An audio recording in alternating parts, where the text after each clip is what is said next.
بسم اللہ الرحمن الرحیم۔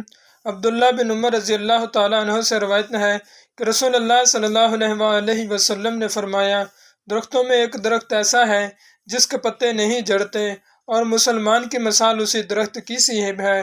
بتاؤ وہ کون سا درخت ہے؟ لوگوں کا خیال جنگل کے مختلف درختوں کی طرف گیا۔ حضرت عبداللہ بن عمر رضی اللہ تعالیٰ عنہ فرماتے ہیں، میرے دل میں آیا کہ وہ کھجور کا درخت ہے، لیکن کم سنی کی وجہ سے جواب دینے سے شرما گیا۔ پھر لوگوں کے پوچھنے پر آپ صلی اللہ علیہ وسلم نے بتایا کہ وہ کھجور کا درخت ہے۔ حضرت انس بن مالک رضی اللہ تعالیٰ عنہ سے روایت ہے کہ ہم نبی صلی اللہ علیہ وسلم کے ساتھ مسجد میں بیٹھے تھے کہ ایک شخص اونٹ پر سوار آیا اور اونٹ کو مسجد میں باندھ کر پوچھنے لگا، بھائیو، محمد صلی اللہ علیہ وسلم کون ہیں؟ نبی صلی اللہ علیہ وسلم اس وقت لوگوں میں تکیہ لگائے تشریف فرما تھے۔ ہم نے کہا، محمد صلی اللہ علیہ وسلم یہ سفید رنگ کے بزرگ ہیں جو تکیہ لگائے بیٹھے ہیں۔ تب وہ آپ صلی اللہ علیہ وسلم سے کہنے لگا، اے عبد المطلب کے بیٹے۔ آپ صلی اللہ علیہ وسلم نے فرمایا، کیا میں سن رہا ہوں؟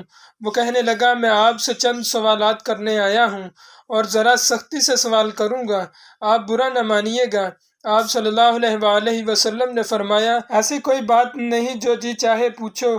اس نے پوچھا، میں آپ کو آپ کے اللہ اور اگلے لوگوں کے اللہ کی قسم دے کر پوچھتا ہوں کہ اللہ نے آپ کو دنیا کے سب لوگوں کی طرف رسول بنا کر بھیجا ہے؟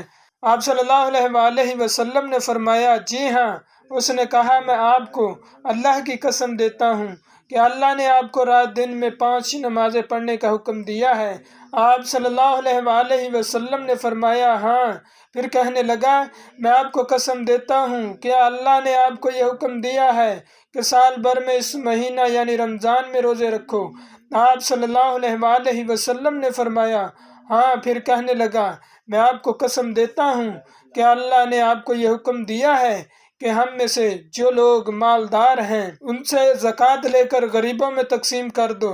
نبی صلی اللہ علیہ وسلم نے فرمایا، جی ہاں۔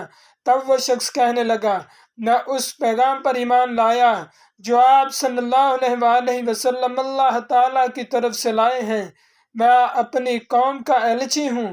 میرا نام زمان بن سلبہ ہے اور میرا تعلق بنو سعد بن بکر سے ہے۔ اس حدیث کو موسیٰ اور علی بن عبد الحمید نے سلیمان سے بواسطہ ثابت بروایت انس رضی اللہ تعالی عنہ نبی صلی اللہ علیہ وسلم سے اسی طرح روایت کیا ہے۔